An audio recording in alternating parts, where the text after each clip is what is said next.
Y bueno, eran los meses del confinamiento. Los primeros meses realmente creo que nos pasó a muchos que no nos concentrábamos mucho y nos costaba, ¿no? Nos costaba volver a escribir. Y la verdad que fue una excusa para volver a centrarme en una historia que sí que me apetecía hacer, liberarme, marcharme al espacio, ¿no? Y dejarme todos estos problemas de pandemias y estar ahí pues un poco concentrado en algo diferente. Y pues la escribí bastante rápido porque se me ocurrió una idea, bueno, de hecho por eso contacté con la editorial, porque se me había ocurrido una idea interesante y les pareció bien. En 4 meses tuve el primer borrador y a partir de ahí ya pues fueron adelante y ya la sacamos. Entonces ese es como el contexto histórico de cómo sale la novela y, como os digo, pues temáticamente ellos ya me dieron algunas referencias que básicamente son las mismas que yo tenía, de novelas clásicas, de exploración espacial, Cita con Rama, no sé si la conocéis, de Arthur C. Clarke, que es pues, el encuentro con lo que parece como el asteroide este que apareció hace poco, Oumuamua, que no sabía si era un asteroide o una nave espacial, porque venía una trayectoria desde fuera del sistema solar. Entonces eso pasa en Cita con Rama, porque viene un artefacto que resulta ser una nave y van a ver qué es. Y la aproximación de Arthur C. Clarke pues, es muy técnica, ¿no? De intentar escribir de forma lo más realista posible todo el proceso de exploración de la nave, y eso es lo que se da en llamar a veces ciencia ficción dura, ¿no? Tanto José Ángel como yo estudiamos física, entonces intentamos pues que no sea como Star Wars, por decirlo de alguna manera, ¿no? O sea, que si hay aceleración, que si hay gravedad y que las cosas funcionen, ¿no? O como sabemos que situas de un planeta a otro, pues una cosa es el tiempo que vive la gente de la nave y otra cosa es el tiempo que experimentan los que están en los planetas, porque el proceso de dilatación del tiempo con la velocidad tan alta pues lleva una diferencia de tiempo. Entonces todo eso a mí me gusta tenerlo en cuenta en las historias. La otra referencia, por ejemplo, es Pórtico, de Frederick Paul, que también es un asteroide, artefacto extraterrestre que aparece ahí, también tienen que explorarlo porque les lleva a poder transportarse a diferentes sitios, pero no saben de dónde vino ni quién lo construyó. Y también tiene bastante fundamento, digámoslo así, científico. Entonces ese era el marco que ellos me dieron, ¿no? Que fuera una historia que pudiera ser real desde ese punto de vista, ¿no? Que fuera de ciencia ficción dura, pero que tuviera su parte de aventura también. Entonces, en general es como enfoco mis novelas. Es una historia que tú la puedes ver porque es una aventura y hay personajes interesantes y pasan cosas. Normalmente hay algún misterio que resolver, pero por debajo pues tiene también esa parte un poquito más seria de planteamientos, por decirlo así, filosóficos, ¿no? Por ejemplo, en este caso el tema central es el de la colonización espacial. Entonces, en eso que llaman el world building, ¿no? En qué mundo está inscrita la historia, que le dé lógica, que le dé coherencia. Pues es un futuro ya lejano, donde se supone que en algún momento en la Tierra se agotaron los recursos y el Elon Musk de turno, como está sucediendo en la realidad, hay 2 o 3 empresas que son las que están moviendo la carrera espacial ahora, ¿no? Y ya se empieza a ver que la extracción de minerales en los asteroides, en la Luna, puede ser económicamente viable y ya incluso en Estados Unidos hay leyes para poder hacer esa explotación comercial del espacio. Entonces hay empresas que están desarrollando esa vía. Lo que se plantea aquí es que eso, muchos años después, claro, se agotan también los recursos del sistema y ya empiezan a ir a otros sistemas solares. ¿Y cómo lo hacen? Pues con una idea que ya tuvo un famoso matemático, von Neumann, hace muchos años, que es que si tú quieres extenderte por un planeta, por ejemplo, pues no vas a llevar allá 100.000 personas o 100.000 robots, lo que llevas es algo que pueda autorreplicarse, que pueda reproducirse, se llama la máquina de von Neumann. Entonces es lo que hacen para poder terraformar esos planetas a los que vas, para poder convertirlos en habitables, pues llevan en la primera oleada, llevan a robots que se autorreplican, transforman la atmósfera del planeta, extrayendo gases de las rocas, etc. Así, cuando llega la segunda oleada, que son los humanos, pues ya tienen un planeta que se parece a la Tierra. Ese es el planteamiento. Lo hacen así porque los humanos tienen unas limitaciones respecto a la aceleración que pueden soportar, y eso que van congelados, ¿no?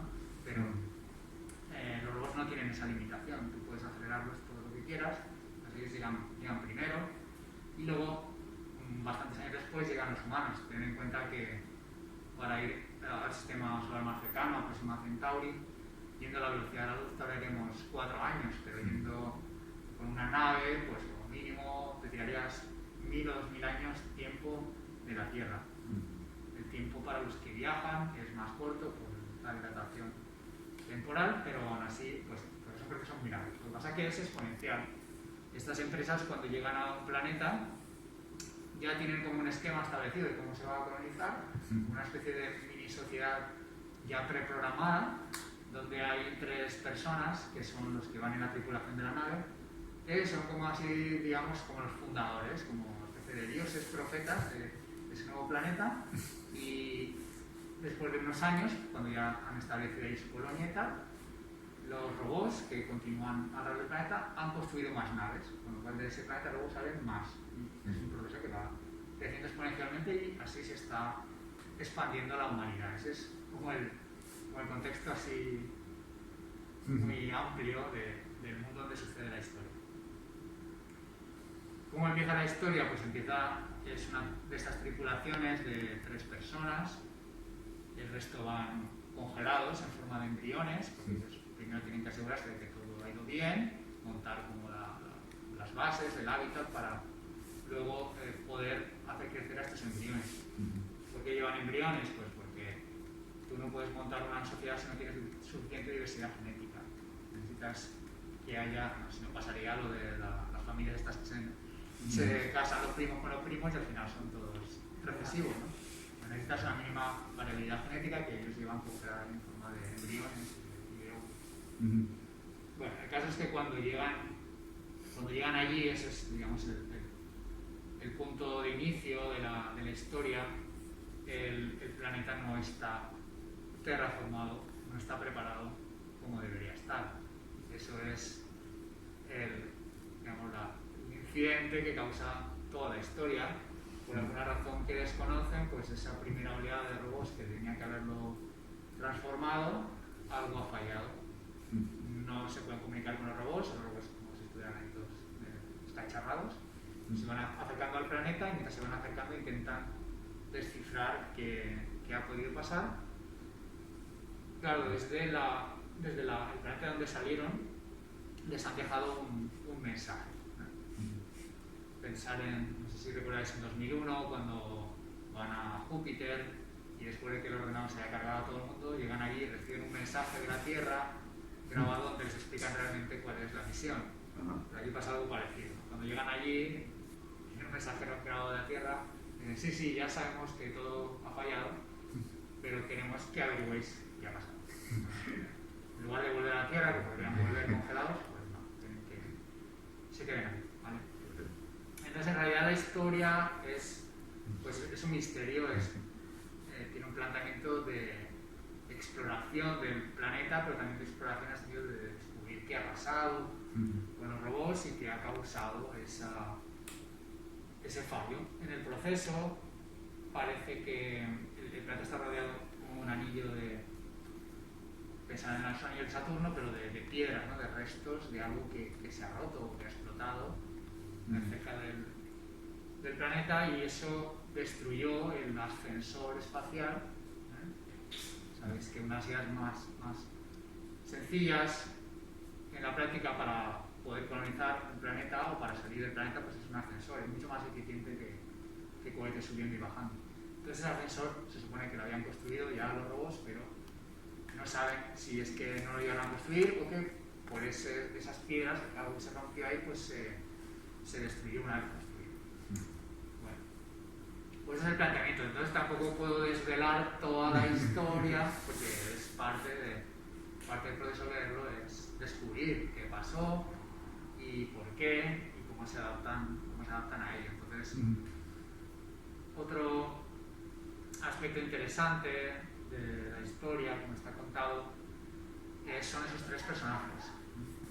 Porque esta empresa, bueno, en realidad hay 2 empresas que son rivales, forma parte de la trama, pero la empresa a la que ellos pertenecen, como digo, después de muchos años de ir en este proceso de colonización, pues lo han ido mejorando, han ido viendo lo que funciona, lo que no funciona. Entonces, según ellos, algo que funciona bien es en ese equipo, que es el primero que llega, que tiene que tomar las primeras decisiones, y luego los demás ven como una especie ahí de profetas o de semidioses, pues funciona bien cuando son tres personas que se compenetran muy bien, psicológicamente, afectivamente. Y entonces en la academia, cuando los forman, pues ya seleccionan a esos tríos para que sean, digamos, adecuados para la misión. Entonces en este caso el trío está formado por un hombre, una mujer y un androide híbrido. Bueno, es un androide orgánico, pensar en los replicantes de Blade Runner, pero de sexo fluido, físicamente, así, ¿no? Entonces, bueno, y psicológicamente pues está compenetrado, complementado por cada uno tiene unas características diferentes. Y entonces la historia siempre se cuenta alternativamente desde el punto de vista de cada uno de los tres, ¿vale? Vas teniendo como visiones diferentes de lo que está pasando y cada uno pues lo ve de una manera, obviamente, y tiene opiniones diferentes y hay conflictos, obviamente, porque es una situación a la cual no se habían preparado. Ellos, igual que los astronautas, que se hacen muchas simulaciones de realidad virtual antes de enviarse a la misión, pero cuando llegan allí, en realidad, aquí no se parece a ninguna simulación, ha pasado algo diferente. Entonces, tiene que plantearse qué hacer en ese caso. Entonces, hay muchos elementos tecnológicos o científicos que introduzco para hacer interesante la historia. Por ejemplo, uno es que esos tres llevan varias copias, han hecho varias copias por si pasa algo. Porque, como les decía, son como los profetas semidivinos, entonces no está bien que se mueran si pasa algo. Entonces, si muere, pues otros que los sustituyen, que son exactamente iguales, ¿no? O al final, pues obviamente se hacen mayores y son sustituidos, de manera que es una especie de continuidad que asegura inicialmente la estabilidad de esa nueva civilización, de ese nuevo planeta. Entonces es un elemento que luego se utiliza en la historia para que pasen ciertas cosas.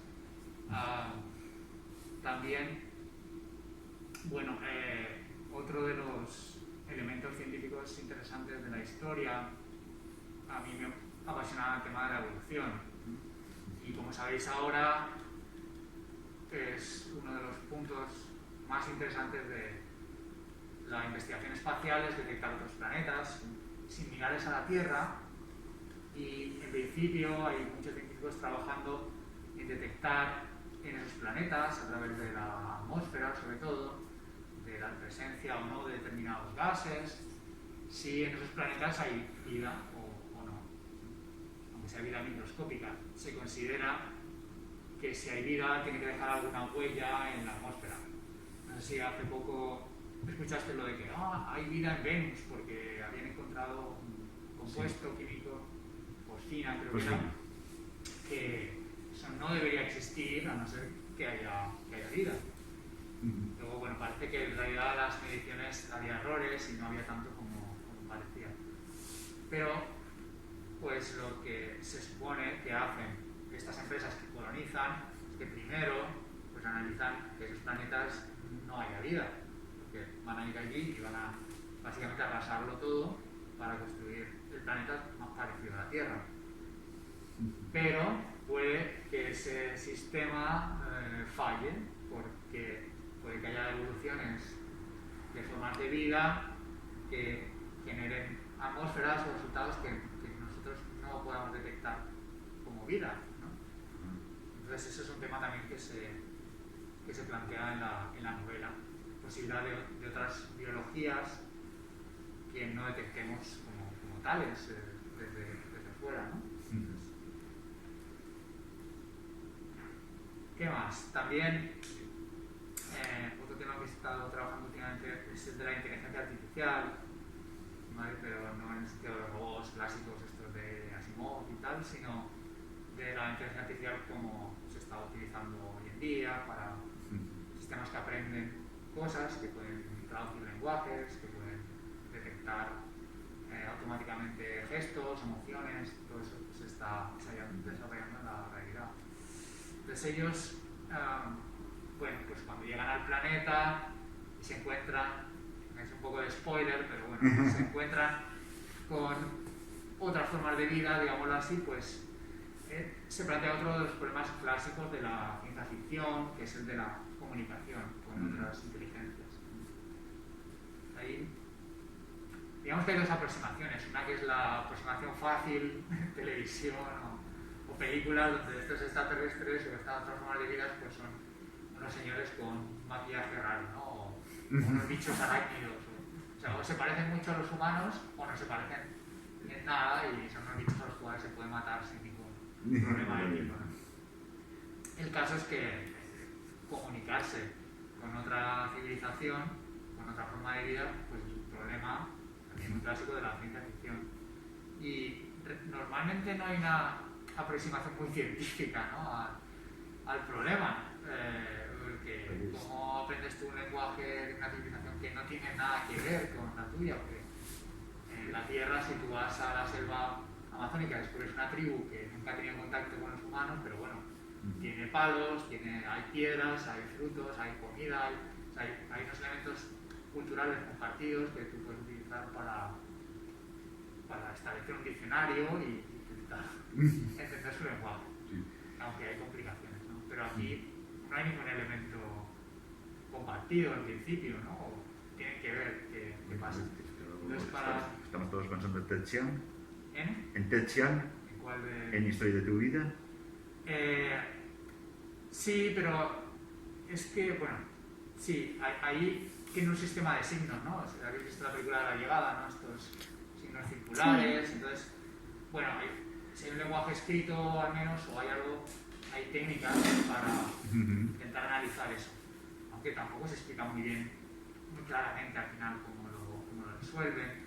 Hay un tema discutible, que es la hipótesis esta que nunca recuerdo el nombre, de que el lenguaje al final moldea la forma en la que ves el mundo, entonces ellos tienen signos circulares porque su concepción del tiempo es circular, entonces, ¿cómo deducen todo eso? Vamos. Es interesante.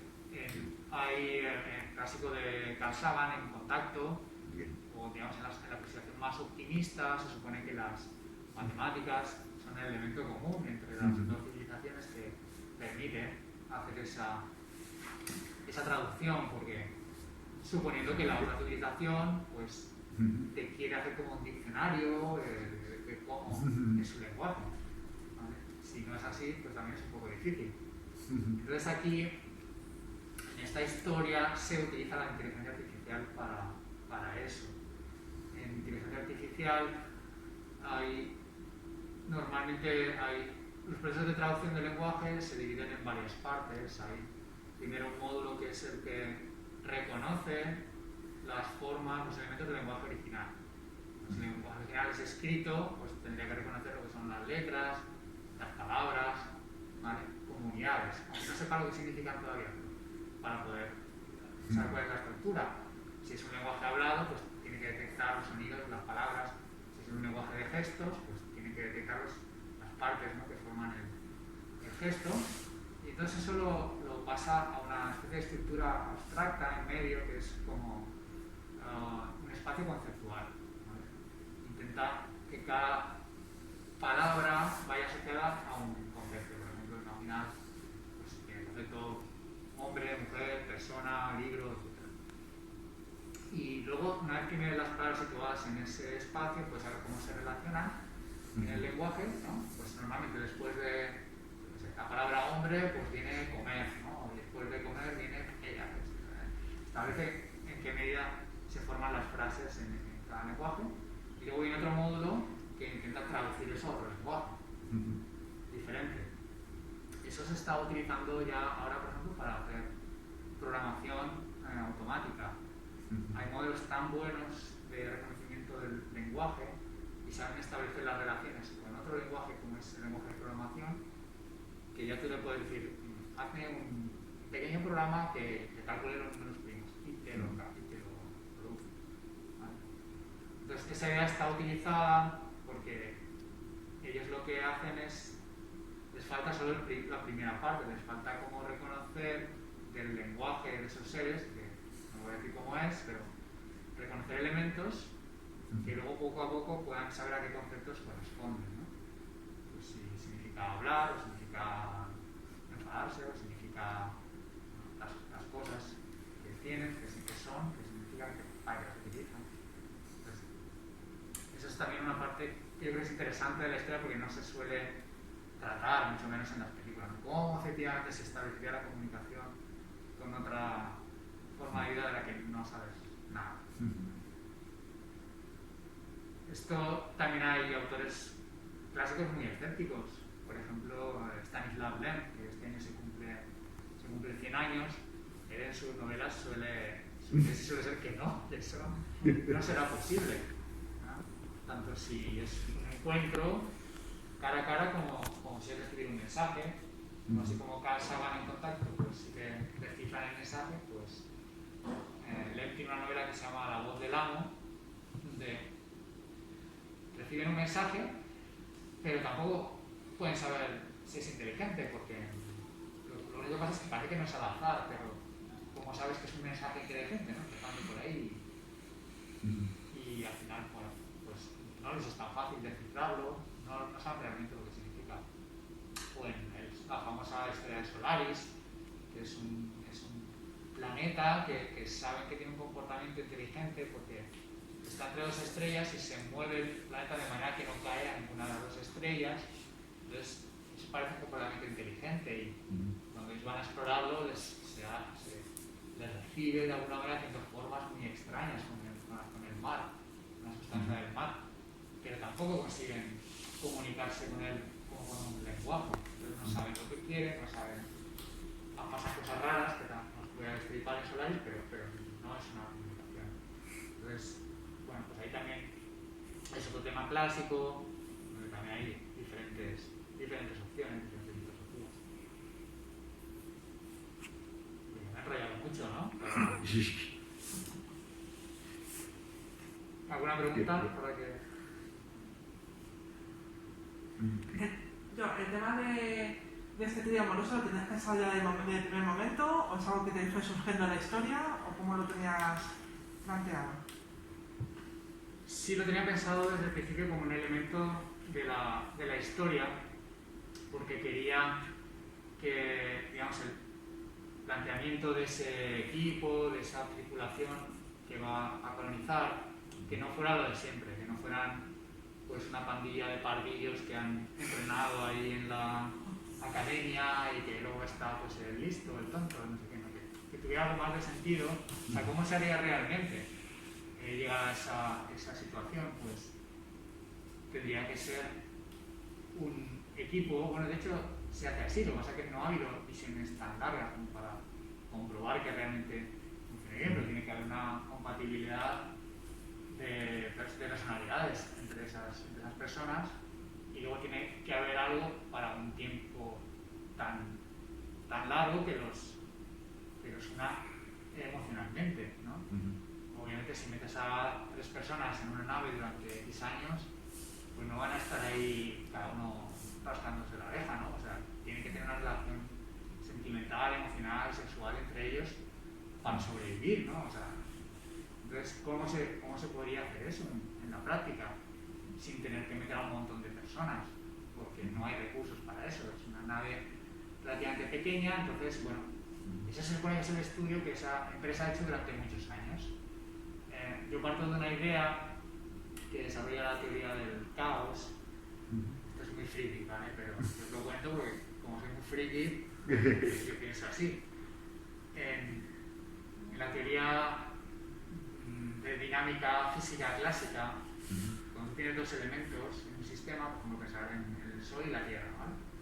Pues eso siempre acaba en un equilibrio estable, ¿no? O bien acaba en una órbita periódica, donde todo se repite, o bien, pues, como sucedería en la realidad, pues, se va perdiendo energía y acaba en un punto, básicamente, en un estado estable final.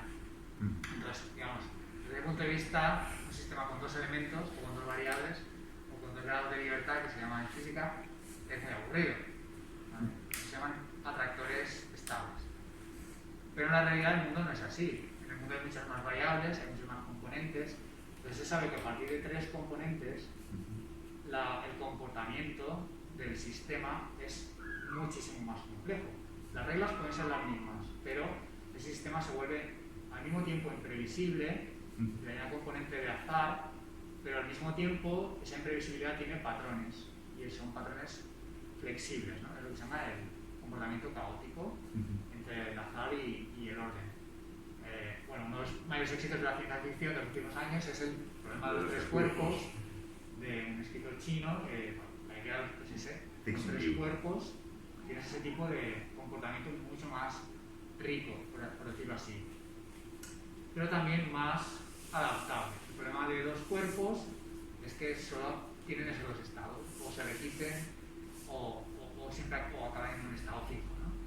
Entonces la idea era llevar esa metáfora al mundo de las relaciones que alguna gente ha hecho, con 2 elementos. Lo que pasa es que las personas también evolucionan y no es un estado completamente estable, ¿no? Pero con 2 elementos se establece una dinámica que es siempre igual al final, ¿no? No sé que se rompa, pero con 3 elementos, digamos, como que tienes más flexibilidad para adaptarte a ciertas situaciones, y como se plantea la historia, alguna de esas personas, en este caso es la androide o el androide híbrido, actúa como mediador cuando hay un conflicto, cuando hay que votar. Claro, entre 3 se puede votar porque hay una mayoría, entre 2 no se puede votar. Si uno piensa una cosa y la otra, no hay forma de resolverlo, ¿no? Entonces, bueno, pues se plantea de esa manera, como algo que tiene cierto fundamento y una idea que también tenía pensada desde hace tiempo para usar en la historia, y también permite eso,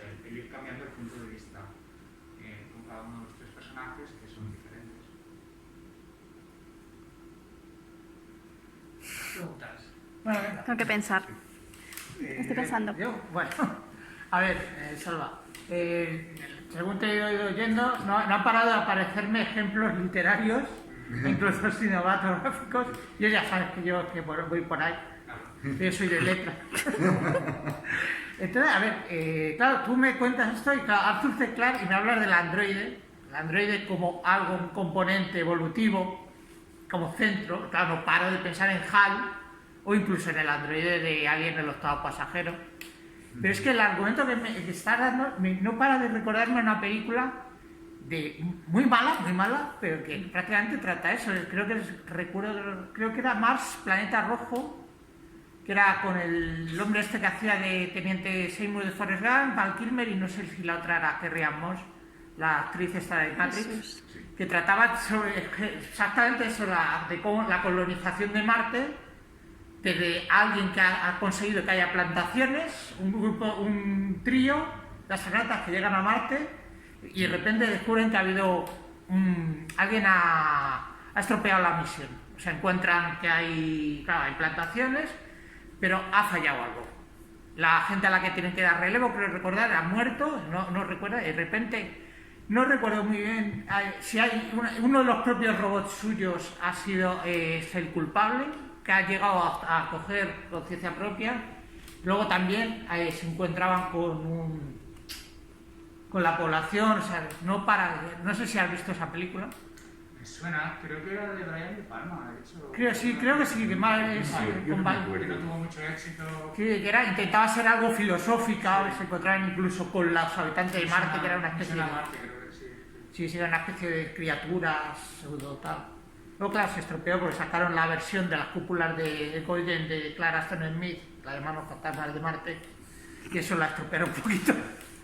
Pero no paro, o sea, ¿a qué punto te ha influenciado todas estas versiones? Solaris, que ha tenido incluso 2 versiones, una así como más comercial, para acercar a los americanos, el director de Ocean's 11, y otra más propia, porque la hizo este director, creo que es Tarkovsky, eso, que es la más antigua. ¿Hasta qué punto te ha influenciado el cine, la novela, justo esta novela soviética, que es la ciencia ficción dura a la que te refieres? ¿Hasta qué punto? Cine y literatura. Pues todo me ha influenciado, porque yo me he educado con esas películas y ese planteamiento que tú haces, que te recordabas, ¿no? Sí. Que ha habido una misión a un planeta y tal, y algo ha fallado, y entonces llega una segunda misión para ver qué ha pasado, es muy común. Y desde por lo menos Planeta Prohibido, que es... Claro, que es la primera vez que se dejan de ver alienígenas antropomorfos y se ve otra cosa, es verdad. Exacto, ¿no? Esa película es interesante por muchos aspectos, pero pues efectivamente todas esas referencias literarias cinematográficas están ahí. Es difícil intentar algo nuevo, pero sí, con esa base puedes pensar en darle una vuelta de tuerca, ¿no? En cómo sería de otra manera. Entonces, otro de los planteamientos que yo tenía al desarrollar la historia fue lo típico, es eso, que ha fallado algo, hay algún tipo de enemigo, ¿no? de antagonista, que es el que ha hecho que falle esa misión. Y hay ideas muy interesantes, por ejemplo, en Planeta Prohibido, pues el antagonista que acabó con esa civilización alienígena era la propia capacidad mental, ¿no? De imaginar cosas destructivas. Entonces es más interesante que sea un enemigo físico, una raza alienígena, lo que sea. Y aquí, en el libro, también se plantea así, al final no va a haber, o sea, va a haber un conflicto con esa otra forma de vida porque es diferente y al principio cualquier encuentro con otra forma de civilización plantea, y esa es la otra base filosófica interesante del libro, o sea, es posible que realmente nos pudiéramos entender con otra forma de vida hasta el punto de poder vivir juntos, o como se suele decir, ¿no? Que cuando hay un encuentro de dos civilizaciones que son muy diferentes, una está condenada a destruir a la otra, aunque sea incluso no a propósito, sino simplemente por el hecho de transportar virus o de cambiar la otra civilización. Entonces, bueno, pues aquí también intenta enfocarse de otra manera, donde no al final es una destrucción asegurada, sino que hay un tercer factor que no os voy a contar, ¿no? Que hace, bueno, pues que de alguna manera tengan que cooperar, tengan que trabajar juntos. Y eso es algo que yo no he visto en muchas historias, o sea, que suele plantearse como un conflicto los humanos contra X, ¿no? Sí. Y en este caso, pues no quería que fuera así, sino que hay un tercer elemento que, como volviendo a la idea, de que no sean dos, sino que sean tres, ¿no? Y que eso cambie la dinámica. Y sin embargo, es curioso porque cuando tuve la primera noticia de la novela y fui directo de cabeza a ver la sinopsis, la referente que me vino a la cabeza todavía no ha salido. No sé si es porque es el referente más extraño o porque todavía no toca. Yo lo primero que pensé fue en Marte, Andy Bale. ¿En la del marciano? En la del marciano.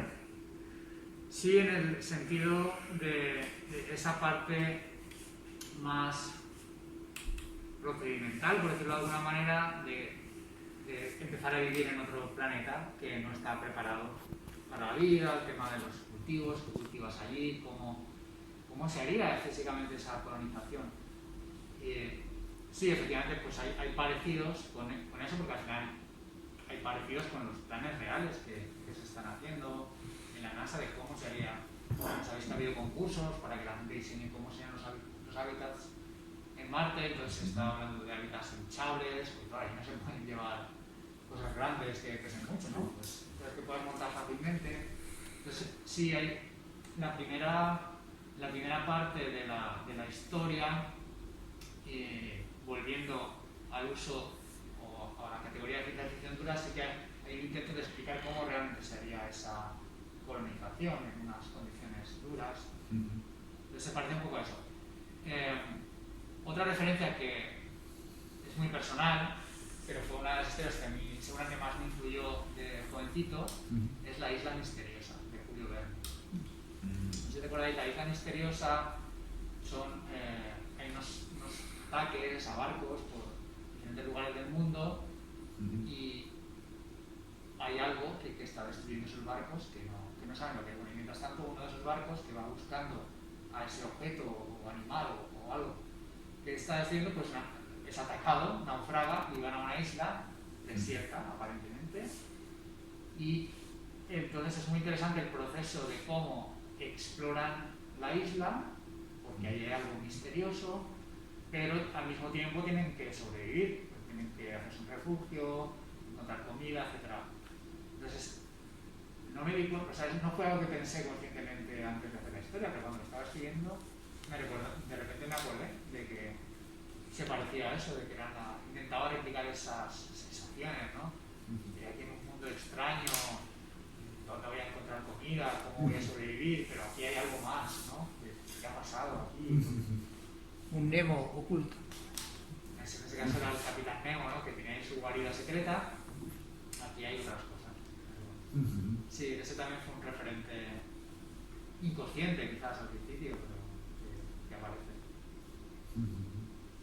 ¿Y tú crees que a ti te es más fácil escribir ciencia ficción que a otra persona porque eres doctorado en física y te vales también de tu trabajo? ¿O crees que ciencia ficción puede escribir todo el mundo?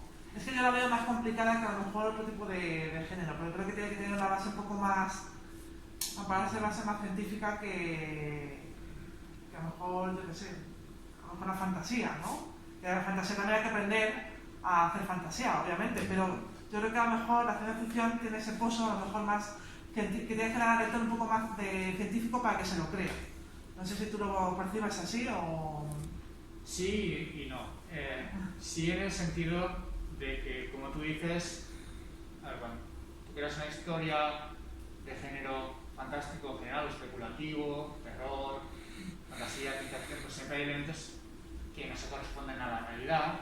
Entonces tú tienes que hacer tu world building, tu construcción del mundo con ciertas reglas y, bueno, pues en terror te inventas unos seres o tal, o unos poderes. En fantasía también, ¿no? Te inventas un mundo imaginario con sus propias reglas, con sus formas de conjuros mágicos o lo que sea. Mientras sean consistentes entre sí, pues está bien, ¿no? Tu historia puede funcionar. Y es verdad que en ciencia ficción el problema es que esas reglas, pues bueno, tienen que ser más o menos verosímiles, o sea que podrían suceder en el mundo real. Normalmente eso es lo que la gente entiende por ciencia ficción. Desde ese punto de vista sí que es más difícil, porque a ver, también hay gente, últimamente se hace mucho género híbrido y hay ciencia ficción con fantasía, ciencia ficción con terror. También se puede hacer, pero normalmente sí tiene que tener cierta verosimilitud, pues si no, no es ciencia ficción, es otra cosa, no pasa nada. Pero no es como en los años 40, 50, donde la ciencia ficción se veía como una extensión de la ciencia, ¿no? Como una especulación basada en desarrollo científico, tecnológico, pues cuando viajemos con motores que nos llevan a las estrellas, que nos llevamos a robots, o sea, estaba muy basado en la tecnología, pero la gente sí intentaba especular de manera más o menos realista qué podía pasar con esas reglas verosímiles. Luego, a partir de los años 60, 70, la ciencia se transformó mucho, o sea, también se empezaba a especular en otros aspectos también muy importantes, como qué va a pasar con las sociedades, qué va a pasar con las relaciones sociales, ¿no? Qué va a pasar con el sexo, como Ursula K. Le Guin, por ejemplo, en La mano izquierda de la oscuridad, ya en los años 60 especula una sociedad donde los habitantes pueden cambiar de sexo a voluntad, ¿no? Y, pues, ¿Y Virginia Woolf? ¿Perdón? Virginia Woolf también. Y Virginia Woolf también, sí, hay Orlando. de una manera, digamos, más, no sé, poética, si se quiere, pero sí. Entonces, o sea, hay ciencia ficción que no es necesariamente tecnológica o basada en la física, sino en especular sobre otros aspectos que pueden cambiar de forma verosímil o otras sociedades que pueden existir de forma verosímil y que no necesariamente es que tener mucho conocimiento científico. Por ejemplo, Ursula K. Le Guin es que su padre era antropólogo, ella tenía todos los conocimientos de que existían otras sociedades que se organizaban de otras maneras, con otros roles, y eso lo aplicó a extrapolar cómo podía evolucionar la humanidad en otros mundos. Entonces, actualmente hay mucha gente que escribe ciencia ficción sin tener que preocuparse de los detalles técnicos. O otro ejemplo clásico es Philip K. Dick, el de Blade Runner, o todas estas historias Minority Report. Él en realidad sabía muy poquito de ciencia, ¿vale? Pero le interesaban muchos otros aspectos de cómo la realidad Por desgracia. se transformaría. Entonces él, por ejemplo, él lo dice, cuando yo tengo que hablar de una máquina o de una droga, ¿no? que transporta en el tiempo, pues no lo explico, simplemente asumo que es así y ya está, ¿no? Creo que tiene un cuento también que es como Benjamin Button, que se va rejuveneciendo, y él no lo explica y se queda tan ancho, porque en realidad no le preocupa tanto la verosimilitud, sino ver cuáles son las consecuencias. Entonces, hoy en día no es un requisito para escribir ciencia ficción el tener muchos conocimientos científicos. A ver, viene bien porque cuando tú te sitúes en ese mundo, pues claro, en ese mundo que usan ordenadores, bueno, algo tienes que inventarte respecto a cómo es, pero tampoco necesitas muchas explicaciones. Por eso, como decía al principio, hoy en día no existen tantos libros o tantas historias de ciencia ficción hard, y la ciencia ficción hard se considera que sí, que está basada más en la extrapolación científica, que puede ser pues, de temas de física, de temas de biología, de temas de informática. Y pues ahí sí es verdad que hay gente que resulta más difícil y bueno, pues lo confiesa, ¿no? que tienen que estudiar para poder imaginarse en la práctica cómo se podría hacer realidad. De todas maneras, ya me tengo un poquito la sensación, que a veces se lo has demostrado, que esta ciencia ficción un poquito hard, un poquito más basada científicamente, en cierto modo está volviendo un poco de la mano pues, de la nueva jornada de autores.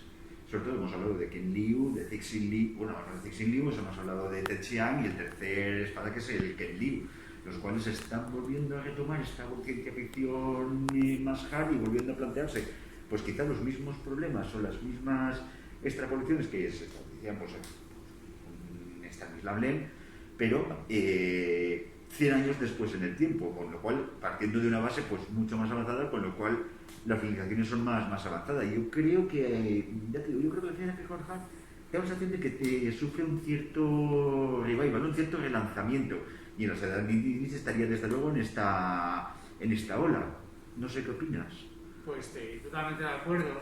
Y, a ver, hay varios factores. Pensar también que la ciencia ficción, la edad de oro de la ciencia ficción anglosajona y soviética también, se produce por una serie de factores de desarrollo tecnológico. El desarrollo de la bomba atómica, de la energía atómica y la carrera espacial. Cuando empieza a verse posible llegar a la Luna y se convierte en una prioridad política, ideológica, y además el desarrollo de los primeros ordenadores, ¿no? Que es lo que lleva a Asimov a imaginarse esos robots que piensan y ver qué va a pasar. Entonces se produce la ciencia ficción, ahí es como una respuesta cultural, social, eran en revistas populares, en las revistas pulp, de eso cómo afecta a la sociedad. La gente estaba muy preocupada por todos esos cambios científicos que estaban viniendo, entonces querían imaginar qué pasaba. Claro, ahora ya estamos en un momento donde esa evolución tecnológica casi se ha absorbido y al final lo que hemos visto es que la tecnología tiene consecuencias en otras cosas, ¿no? En la forma en la que nos comunicamos, nos relacionamos y hay otras preocupaciones. Pero en China, precisamente, ese cambio tecnológico brutal pues lo han sufrido en los últimos años. Entonces, yo he leído algunos artículos donde explican el porqué de ese boom de la ciencia ficción en China y en parte es por eso, porque ellos están viviendo ahora ese salto brutal de la técnica, de gente que hasta hace 20 años estaban todos en el campo pues, cultivando arroz y que ahora los han llevado a las ciudades, están en megalópolis desarrollando inteligencia artificial. Entonces ellos, y promovido por el propio gobierno, ¿no? Ven la ciencia ficción como un género que de alguna manera les puede explicar o hacer pensar sobre esos cambios, porque les preocupa ese futuro. Y por otra parte, bueno, pues es un género, digamos, más aséptico ideológicamente. Es algo que pasa con Stalin también. En realidad no es tan aséptico porque se pueden meter muchos elementos, pero digamos que es lo suficientemente aséptico para escapar de la censura ideológica, por así decirlo. Entonces, sí, en esta ciencia ficción, pues tú te inventas una sociedad que está estructurada de otra manera, pues no te van a venir la censura del gobierno tal y te va a decir, bueno, oiga, eso que estás haciendo ahí es antirrevolucionario, no, pero es una historia de fantasía, no se lo toman tan en serio. Entonces puede haber un poco, en parte, eso también. En parte, el gobierno chino, como digo, ha promovido mucho la ciencia ficción como forma de exportar cultura hacia Occidente, o exportar una forma de cultura, de influencia cultural que pudiera ser asimilada por Occidente. Y pues es flipante, por ejemplo, que ellos han subvencionado a todos estos autores para que se traduzcan sus libros, salgan fuera charlas y se lo ven como un elemento de influencia cultural, como pueden ser las películas de Hollywood de los americanos a la inversa, ¿no? Entonces es muy interesante el rol que está teniendo ahí la ciencia ficción china. Bueno, de hecho, para anécdotas, si mal no recuerdo, en los últimos años la película más cara que se ha financiado en China ha sido precisamente una película de ciencia ficción. Ha sido La Tierra Errante, que es la adaptación de una serie de cuentos de Cixin Lee. Bueno, y ya están trabajando en el problema de los tres cuerpos, en la adaptación, que también creo que han puesto una cantidad ahí de yenes importante. La otra razón que también explica ese resurgimiento de la ciencia ficción hard, bueno, había una serie de películas, porque la tecnología también ha avanzado hasta que se puede replicar de forma increíble. En esas historias espaciales, no hacerlo como Star Wars, que yo digo, donde se saltan todas las reglas de la física, sino pues como ha sucedido en Interestelar, en Gravity, bueno, The Martian, en El Marciano de otra manera, pues hacerlo bien, ¿no? O sea, hacerlo con todas las Pero desde una perspectiva científica.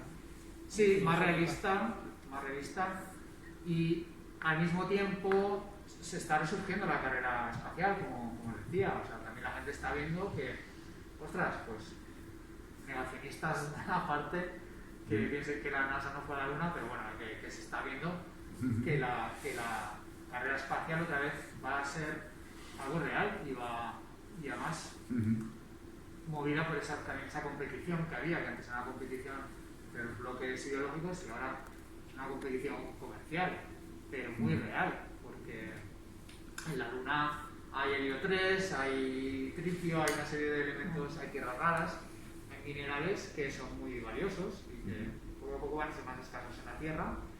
Entonces China ya tiene naves explorando la Luna, India ha lanzado ya satélites, Japón ha lanzado sondas que han ido hasta asteroides para recoger material de los asteroides. Entonces eso no es por casualidad, eso pues va a desarrollarse en las próximas décadas.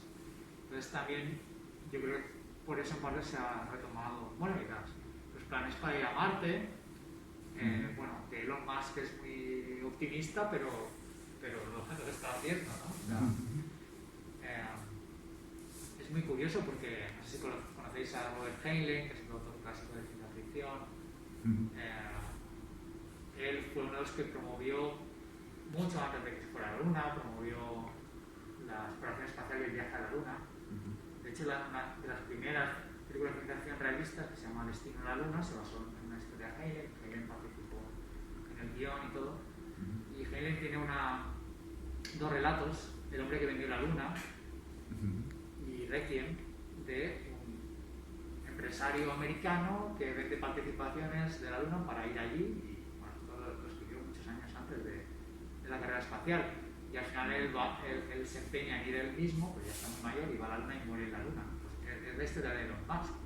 De hecho, Elon Musk tiene el premio Heinlein.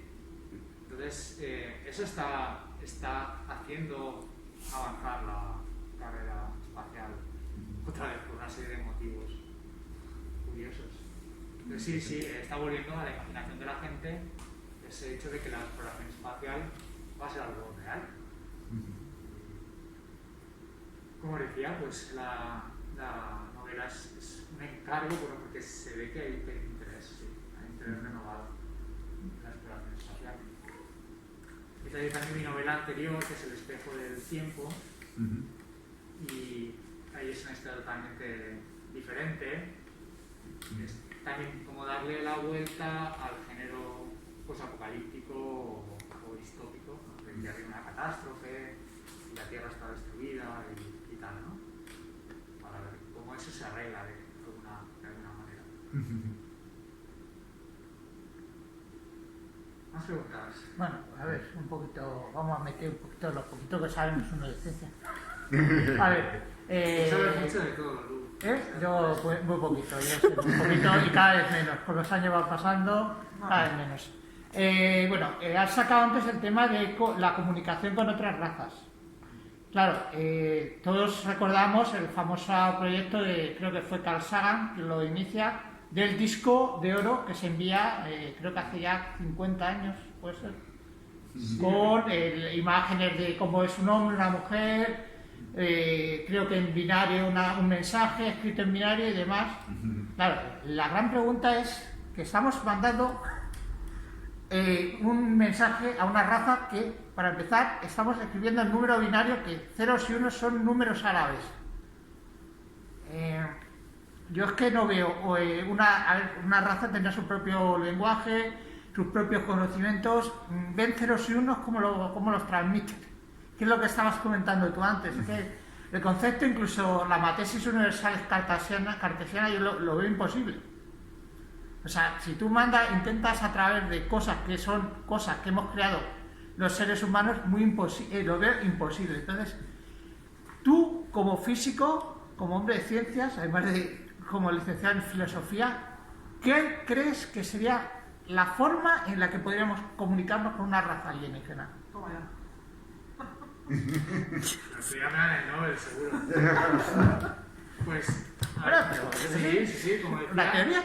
Como decía antes, la facción optimista, liderada por Carl Sagan, lo que piensan es, efectivamente, que las matemáticas, al menos las matemáticas de la aritmética elemental, es algo que cualquier raza inteligente tiene que utilizar de alguna manera, ¿no? Entonces, tiene que saber sumar, multiplicar y estas cosas. Entonces, Sí, pero en claro, el caso del disco del Voyager, ¿qué es lo que hacen? Sí que hay estos símbolos que serían los unos y ceros, por ejemplo, para expresar distancias. Hay un mapa de donde se sitúa la Tierra respecto a los púlsares más cercanos, que es como una especie de faros espaciales, por así decir. La dirección y la distancia en numeración binaria. ¿Cómo interpretarían eso?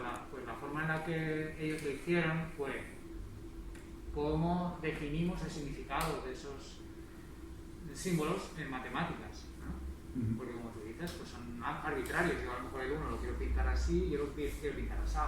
O a lo mejor yo uso la base en base 12, no en base 10 como nosotros, o en base 2 como binario. Bueno, entonces lo que hicieron fue poner esas reglas en el propio mensaje, ¿no? Entonces, por ejemplo, si yo te digo, pues 0 más 0, o sea, utilizo unos símbolos, te digo, pues este símbolo 0 combinado con este símbolo 0 me da este otro símbolo. Entonces ellos consideran que poniendo las reglas de cómo esos símbolos se combinan, pues ellos podrían entender qué es el 0 y qué es el 1. Porque esas reglas de la matemática se supone que sí que serían universales, entonces ellos podrían deducir a qué símbolos se están empleando sabiendo pues esas reglas, interpretando esas reglas. Pero, pues sí, hay gente que es más pesimista al respecto. A ver, hay muchas anécdotas entre los filósofos, ¿no? La más famosa, porque resulta ser una anécdota espuria, es la del canguro, no sé si la habéis oído hablar. Pues, cuando fueron los ingleses o los primeros colonizadores a Australia y vieron un ser muy extraño que iba saltando por el y les preguntaban a los nativos, ¿no? Les señalaban ese ser para preguntarle qué era eso, ¿no? Y los nativos dijeron kangaroo. Y pues se llama kangaroo. Y luego descubrieron que kangaroo significa que no tiene nombre. Pero bueno, esa anécdota es ficticia en realidad. Pero sí, pues puede haber una mala interpretación, pero claro, la idea, y también es la idea de la novela, es que cuando la inteligencia artificial es buena, al comparar muchos ejemplos y extraer un patrón de todos esos ejemplos. Porque si tú te fijas en una frase, claro, si tú oyes solamente kangaroo una vez, pues tú puedes decir, eso es un nombre canguro. Pues luego tú, en vez de kangaroo, oyes kangaqué, pues ya sabes que kanga, o sea, eso es otra cosa, ¿no? Entonces tienes que examinar muchos ejemplos para ir deduciendo poco a poco las partes, y eso es lo que se hace en criptografía estadística, por ejemplo, cuando tienes un mensaje encriptado y no sabes esos símbolos que son, pues una forma es hacer una correspondencia estadística con las letras del alfabeto. Entonces ya sabes, por ejemplo, en nuestro lenguaje la más frecuente es la E, pues ya sabes que ese símbolo que se repite, ese porcentaje de veces tiene que ser la E. Entonces, bueno, es un ejemplo sencillo, pero sí que hay técnicas para que yo creo que también en la historia de PeckChamp pues un poco se utilizan para ver esos componentes del lenguaje a que pueden corresponderse. Pero es difícil, por ejemplo, ahí puede entrar ya en la filosofía, ¿no? También. Por ejemplo, Wittgenstein, otro filósofo importante, pues decía eso, que tú cuando a un niño le haces así y dices libro, claro, ese gesto que para nosotros es completamente natural de apuntar a algo y con eso indicar que tú te estás refiriendo a ese objeto y decir una palabra que es su nombre, pues eso para otra civilización alienígena, cuando hacen así, pues cuando hacen así no tienen ni idea de qué te está refiriendo con eso, ¿no? Decía Wittgenstein, incluso a lo mejor puede que hacer así entiendan que estás apuntando hacia el otro lado, o sea, que hay cosas de comunicación que nosotros damos por sentadas que pueden no ser así, para civilizaciones muy diferentes. Stanislav Lem, por ejemplo, pues claro, pone casos muy extremos, como ese océano que no tiene brazos, no tiene ningún elemento sólido, entonces, y además está aislado, no es un ser social como nosotros, sino que como él no ha podido desarrollar un lenguaje, porque el lenguaje es siempre social, y ese ser que flota ahí no puede tener lenguaje porque no se va a comunicar con nadie. Entonces hay problemas o casos que podrían ser muy raros, ¿no? Interesantes. Estoy pensando, es que ¿sabes lo que pasa? Que como te hice la entrevista la otra vez, pretendo no repetirme, entonces estoy pensando algo guay. A ver. Bueno, venga, yo pregunto. Ay, que sí. seguramente esa pregunta ya te la han hecho. ¿Estamos ante el primer libro de una trilogía, de otra trilogía? En principio no, porque fue, digamos, como contrato o como encargo pues, para un libro, pero podría ser, porque la historia no acaba del todo, pues no acaba de una manera, pero sí, podrían pasar cosas después. A mí las historias me gusta darles esa estructura, que también es una estructura clásica, donde tú empiezas con algo pequeño y de repente vas viendo que eso pequeño que les está pasando a esos personajes está dentro del contexto de algo mucho más gordo, ¿no? O sea que de ese world building que os comentaba antes, pues esas empresas que hay detrás, o sea, al final ahí hay elementos mucho más complicados que solo lo que está pasando ahí. Pero sí, podría dar lugar a Eso suena más de trilogía. otras historias. Pero Eso suena más de tres. Pero de momento no estoy pensando en eso. Estoy ahora con otro proyecto diferente en la cabeza. Sí, la trilogía de las esferas fue diferente porque ahí sí que ese arco de lo pequeño, de lo particular a lo grande necesitaba varios libros. Sí, ¿vale? Es una comparación muy brutal, pero como el Señor de los Anillos, ¿no? Entonces quedas con el Hobbit ahí en su aldea y al final es una guerra cósmica entre el bien y el mal y todo esto. No, bueno, yo es que cuando he dicho algo más brutal, yo estaba pensando en los 9 tomos de The Expanse. Claro. Yo estaba pensando, digo, va a crear un género tipo la Green Fantasy, la fantasía sombría, pero en plan ciencia ficción. Eso es otra tendencia clásica, que es el crear historias del futuro, ¿no? Lo hizo Asimov, lo hizo Heinlein y otros autores. Pues bueno, porque ellos una vez consumieron sus energías en hacer ese world building y bueno, vieron que se podía aprovechar para muchas historias, pues a veces las conectaron después, pues historias que en principio no estaban conectadas, como la serie de Fundación con la serie de los robots de Asimov, y ahora vamos a ver qué hace la serie de Apple. Pero yo no tengo esos planteamientos tan grandilocuentes de momento. Tampoco tengo tiempo para tanto, porque ya tengo bastante con mi trabajo. Pero nunca se sabe. A mí me queda un poco de... O sea, a lo mejor es que soy un poco así, muy flojita y tal, pero me queda un poco de ver ahí un poco de crueldad, ¿no? De unas personas que estás obligada a irte... No sé si les obligan o no les obligan, pero meter esos embriones ahí, a la nave y tal, me parece un poquito... O sea, que por el tema de necesidad vale todo. Bueno, algunos estamos hacernos autónomos. Bueno, eso sí que es cruel. Ser autónomo hoy en día es muy duro. Pero, no, me refiero a eso. Me parece que también tiene un pozo de eso. O sea, por necesidad está todo justificado.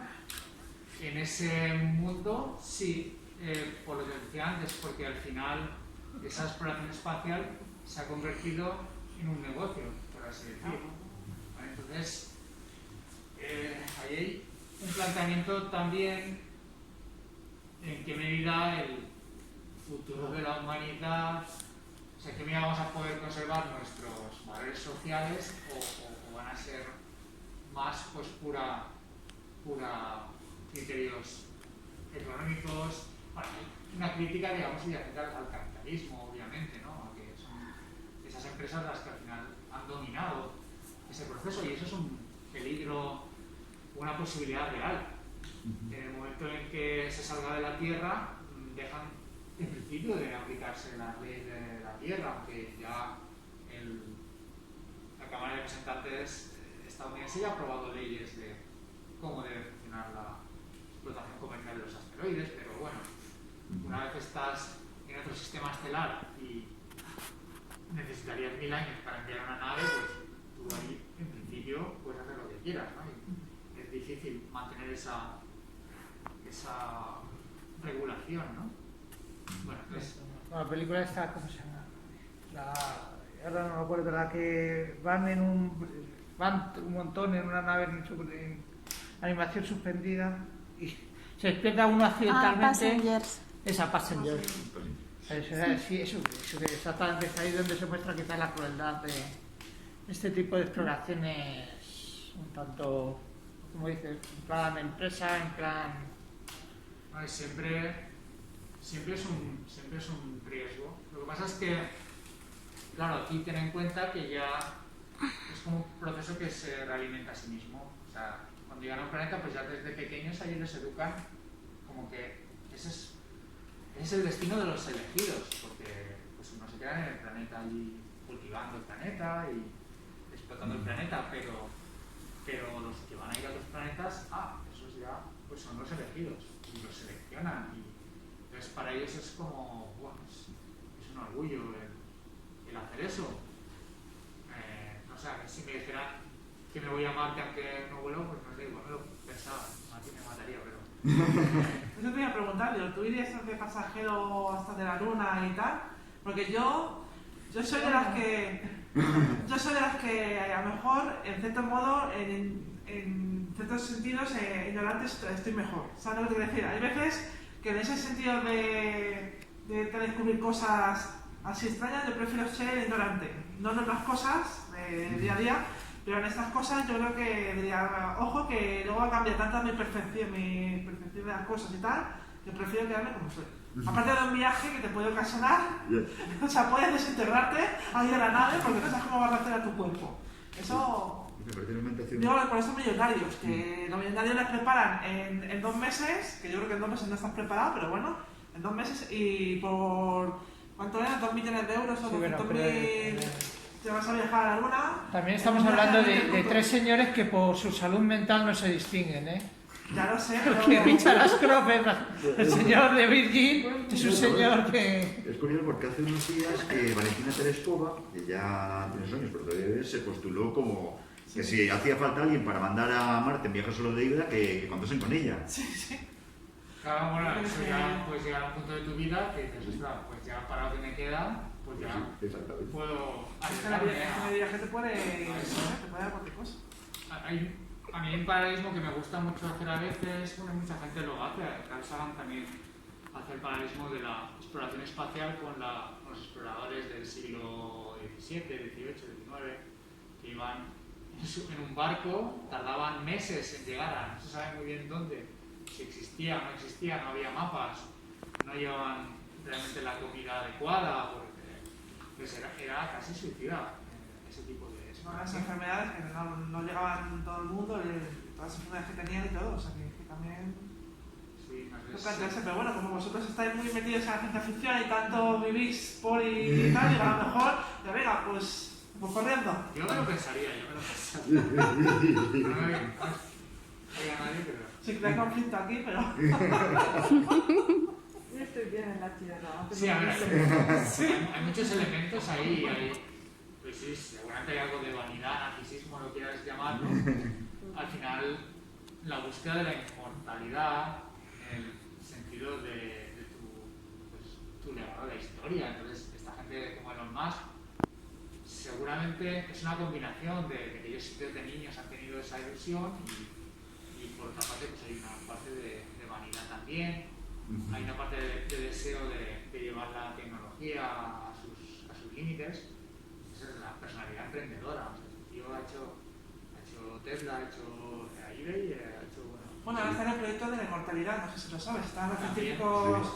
Es lo que tiene claro, es lo que quiere la inmortalidad, sea física o espiritual o La vamos a ver congelados, no lo sabemos, ¿no? O sea que... No se congelarán, Se va a congelar y luego ya veremos a ver. No, pero como fan de la ciencia ficción, y bueno, pues se están nombrando una serie de nombres que son los años 70, sí, 60, 70. Carl Sagan y Isaac Asimov, pero no olvidemos que en ese momento hay un movimiento que une ciencia ficción, que pues, supuestamente ciencia e historia, que es la astroarqueología, a través de personas que a día de hoy no se sabe si se puede tomar como que es el señor Isaac Dinesen, no sé, era así, Isaac Daniken, Eric von Daniken. Madre mía, cómo estoy ya. A través de libros como El oro de los dioses y tal. ¿Qué opináis de eso? Bueno. Y aquí es para los dos físicos. Que a día de hoy, ¿qué opináis de posturas que son de las que de alguna forma se alimentan o alimentaban muchas de las que de discusiones del propio Carl Sagan, que tuvo varias discusiones con Daniken? Claro. Bueno, yo obviamente estoy con Carl Sagan. A priori todas esas ideas pues no tienen por qué ser falsas. Quiere decir que sí, tú puedes imaginar que, porque no, en el pasado vinieron civilizaciones, y además yo eso lo he usado en alguna historia, no voy a hacer tampoco spoilers, pero que, porque no, podría ser posible, pero en cuanto lo analizas un poco y aplicas la navaja de Occam, que hay explicaciones mucho más sencillas, y si vinieron unas civilizaciones, porque se dedicaron a construir pirámides y hacer las líneas de Nazca ahí en el desierto, y también no nos dejaron, no sé, algo más porque o sea, no le veo mucha lógica al final. No sé, yo es que soy más tajante en eso. A mí Daniken, y mi padre era fanático de Daniken, pero a mí me parece un Iker Jiménez 1.0. Sí.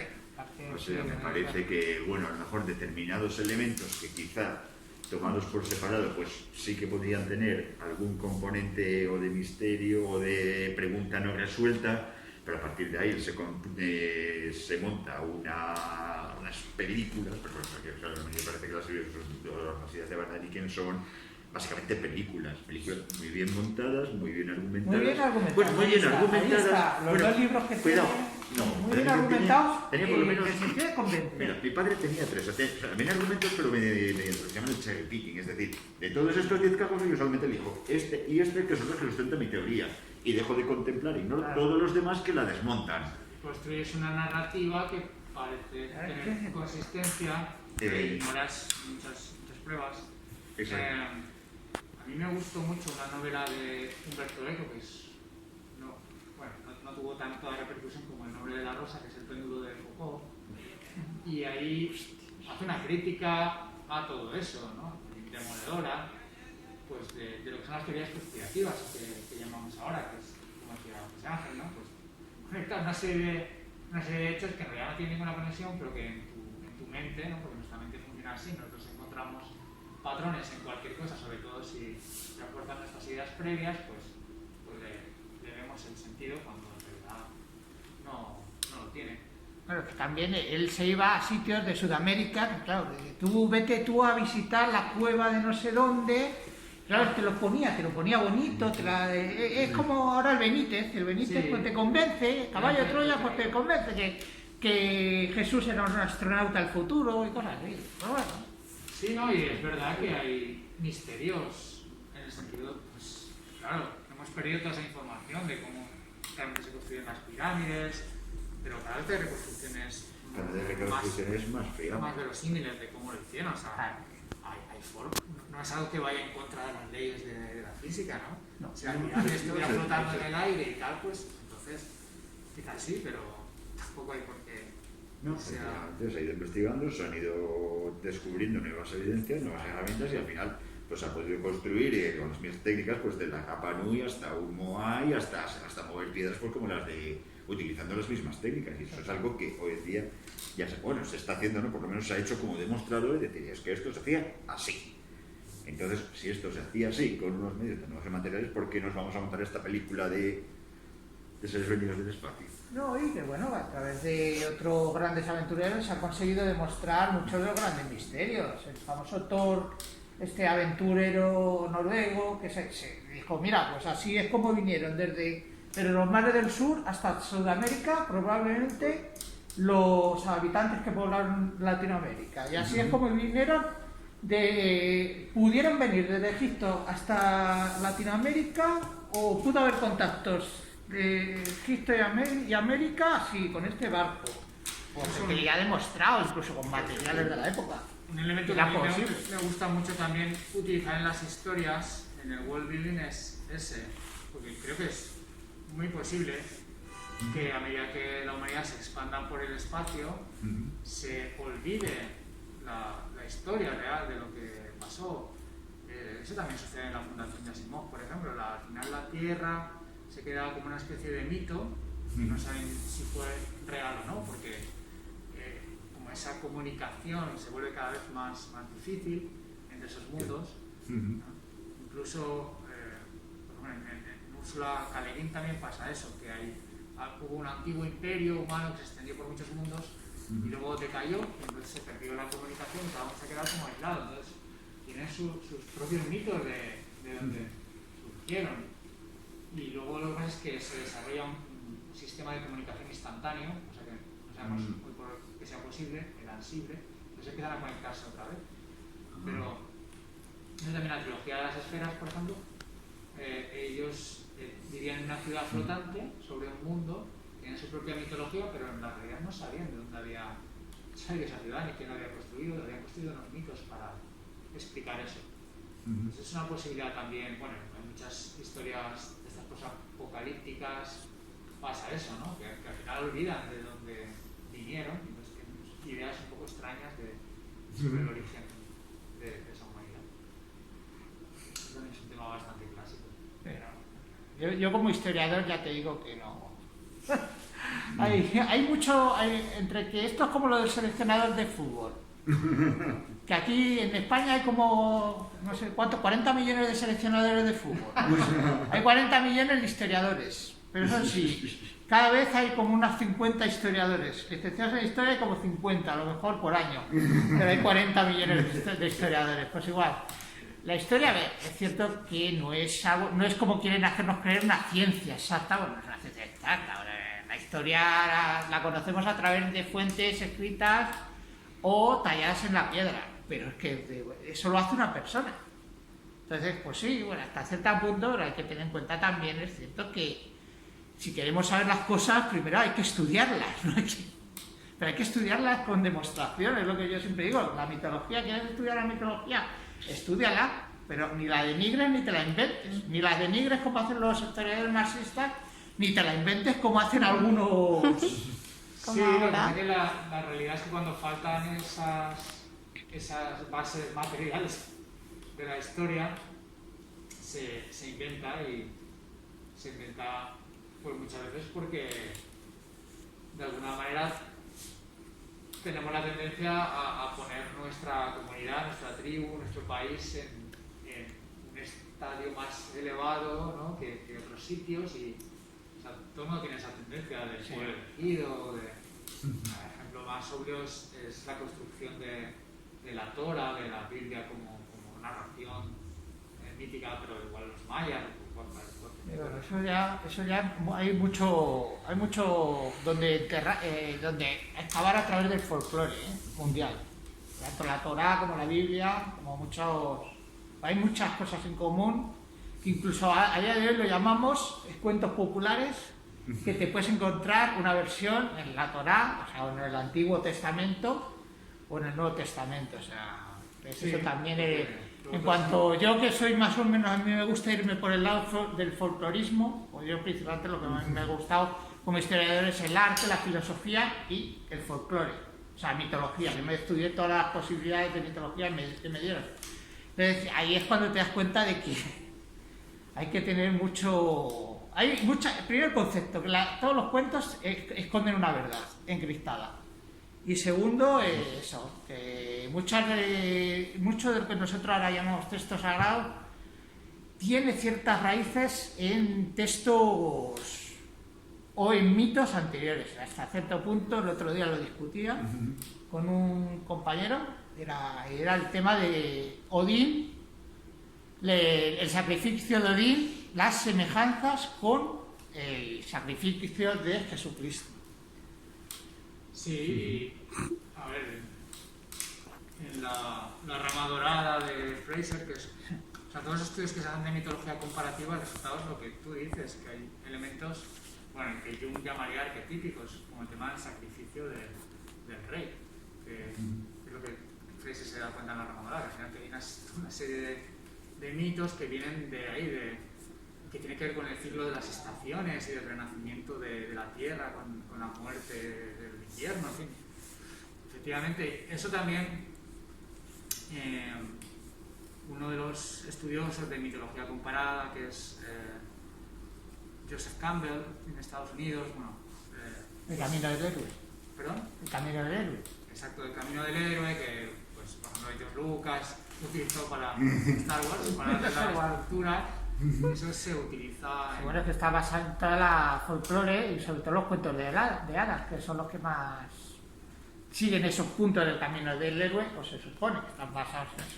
Sí, muchas narraciones. El estudio, pues, de las clásicas del mito de Gilgamesh, hasta el estudio de los mitos de los nativos americanos, de los indios navajo, que siempre era la misma estructura, aunque la forma fuera diferente, y eso se ha también reflejado en los guiones, en las películas, en todas nuestras narraciones, al menos en el mundo occidental, seguro, y yo lo utilizo bastante literalmente, ¿no? Bueno, la estructura en 3 actos también, ¿no?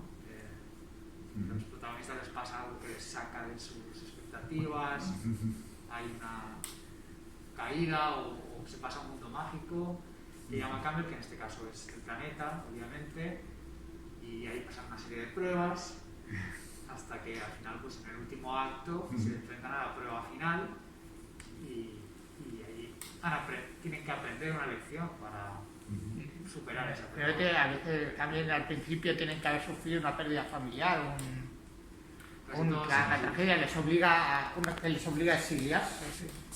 Bueno, pues la teoría esta que decía que en realidad todas las historias se reducen, creo que son a 4. Sí, realmente sí, es así. O sea, el mayor ejemplo es el personaje del... ¿Cómo se llama? El Pillo. Pillo, que son 3, que es el mismo personaje en todo el mundo. Para los anglosajones, Iván para los eslavos y Juan para los españoles. Efectivamente, no, pero es que el personaje del Pillo, por ejemplo, yo estoy pensando en el asno de Apuleyo, que es, o sea, es el Lazarillo de Tormes de la antigua Roma. Sí. Pero sí, pero que al final, ya digo, es que no me acuerdo ahora cuál Pero era las exactamente. historias son iguales. Exactamente, no, que al final las historias, cualquier historia que hagas, al final se acaba reduciendo a uno de 4 tipos básicos que hay, que no me acuerdo exactamente cuáles son ni quién formuló esta teoría. Entonces lo tendríamos que investigar, lo tendría yo que investigar un poquito. Pero sí. Se da mucho eso, sí. Pero claro, yo le he comentado un día a un profesor mío de historia, eso justo, usted, Antonio, ¿usted se ha fijado alguna vez que usted coge a Afanasiev, el compilador de cuentos eslavo, y tiene sus cuentos de Iván, que son los mismos cuentos de Jack, los que se reúnen, el que recogiera los cuentos en el mundo anglosajón, no lo sé, que son, anglosajón y sí, germán, que es Lobrin, y al mismo tiempo son los mismos cuentos que recoge Almodóvar, no el director, sino el recopilador de cuentos. En sus cuentos españoles, que con el nombre de Juan, pero siempre es lo mismo, los 3 pelos del diablo, ¿cómo es? El secuestro de la muerte, que no me acuerdo nunca cómo se llama el cuento, bueno, que es al fin y al cabo el que lleva a Jack O'Lantern, el famoso cuento del inicio de Halloween, y Jack y las habichuelas. Las habichuelas mágicas, pero igual, en los 3 países, las 3 zonas, el mismo cuento. Solo cambia la derivación del nombre. Es por eso. Pero el protagonista es Salva, por Dios. Vale, voy. A ver. Imagina que se adapta esta novela tuya a película. ¿Qué 3 actores te gustaría que fueran? Y el director. Date cuenta que tienes que hacer felices a los ofendiditos que surjan, que saldrán. Los copitos de nieve. Exacto. Director de casting. Había Kristen Stewart, No, Robert por Dios. Pattinson y una negrita. Puedes escribir un poco la psicología de los personajes, así quizás se nos ocurre. Yo ya tengo el androide. ¿Y el director? El chico Mitch es... ¿cómo explicarlo? Digamos, es el más desorganizado, pero al mismo tiempo el más impulsivo, por decir así. ¿Vale? Entonces es un hombre todo puertote así impulsivo que cuando ve que nadie hace nada, pues se salta las reglas. Y... Ya, nombre y apellido. Nombre y apellido de ese actor. Podría ser el que hizo la última de Mad Max o Venus, ¿cómo se llama? Tom Hardy. Yo estaba pensando también, ¿eh? Ese tipo físico así forzote, un poco bruto. Estaba pensando yo en ¿Quién más? La chica Dorea es muy racional, es muy más organizada, quiere seguir las reglas. ¿Sabes qué? La Cicerón está más buena. No, tenía que ser un poco más jovencita. Ahora se le parece Bueno, para el todos tema de deberían ser bastante la jovencitas. fertilidad, claro. No, porque ellos no se reproducen en realidad, ellos solo, en principio solo usan los embriones. Luego igual pasa algo, pero... Que Charlize ya está pasada Sí, de sí. fertilidad. Está ahí. A ver, pensé que ibas a decir, ya Charlie, esto no está mal. No, pero la fertilidad... Está anciana, digo, hombre, tampoco tanto. No, pero la fertilidad ya... Sí, Charlize Theron hubiera sido genial hace unos años, o Kate Blanchett, que es muy versátil también, ¿no? Pues más conectar, no se me ocurre. Es que luego, a veces los actores que ponen no se corresponden a las personalidades. Ya, evidentemente, y menos ahora. No más que nada porque ahora lo que prima es al productor Y el los buenismo. contenidos que tengan los productores. Lo que tienes que meter, bueno, no sé qué llamar, chinita, negrita y... Transgénero. Pues hay que ver la nueva versión de Dune, de Harlan. Ay, qué horror. Liet, que es una chica, podría ser una negrita, ¿sí? ¿No? Y luego Lennes, claro, ahí tiene que ser un personaje andrógino. ¿Qué actores andróginos? A día de hoy se ha puesto muy fácil eso, la salva. ¿No? A día de hoy Actores eso o tampoco. actrices. Sí. Andrógino. Hombre, andrógino tienes A la a... jovencita esta. Tienes desde Tilda Swinton hasta la chiquita esta que hace de 11, perdón, hasta... Ah, sí, la de... Ah, Ahí sí. también es muy andrógina a día de hoy, la que hace... A día de hoy. La Stranger Things siento que pero muy joven. Fíjate, yo Y estaba no, pensando... como no veo series, me pierdo mucho. Yo pensaba en Anya Taylor-Joy hoy. ¿La? Anya Taylor-Joy. Ah, sí. Le pega con los ojos y todo. Sí, sí. Sí. Y para director o directora, pues tendría que ser alguien que sabe crear así tensión. A ver, a mí me encanta Christopher Nolan, ¿no? Que fuera de ese tipo de historia que le interesa a él. O Villeneuve, por supuesto. Villeneuve podría ser más, sí. Villeneuve. O sea que repetiría un poco... Sí, porque no la te va a complicar mucho la No, vida. Villeneuve. Yo creo que Villeneuve, en tanto en cuanto, el más fiel al original. Sí. Bueno, Alex Garland no me gustaría que la tocara. Bueno, no sé. No tiene mal... A ver, el chico no empezó con una mala novela. La playa es una buena novela. Luego, cierto que le ha gustado mucho lo verde y el señor, el escocés este le ha prometido mucho verde y se convirtió, claro, en el guionista perfecto para los anglosajones. Bueno, ¿te conformas? Me conformo. Si no, pues la dirijo yo. Ajá. Era como... Pues lo que pasa es que tenías que haber hecho una pregunta mucho más cabrona. Puesto que sería una producción española, actores y director españoles. Oh. Yo no iría a verla, lo siento. Soy mala gente, lo tengo muy asumido. Eso yo me acuerdo que lo hacíamos en los correos de los Comic Forum. Ah, Cuando bueno, se va por ponía, el se le café. mandaba al profesor Loki. Sí. Profesor Loki. ¿Qué va a poner a Javier Bardem? Estos actores españoles de la patrulla X. Antonio Resines, lo vendo. Ay, por Dios. Fernando Fernández Gómez, rapado sería el profesor X. Ariadna Gil sería mariposa Ay, mental. vale, por Dios. Pero esa es ya la versión paródica. Bueno, ¿alguna cosilla más? Pero nada, pues estoy en la feria. Mañana estaré firmando ahí en la caseta de Editorial Premium. A ver qué tal se da. Un aplauso.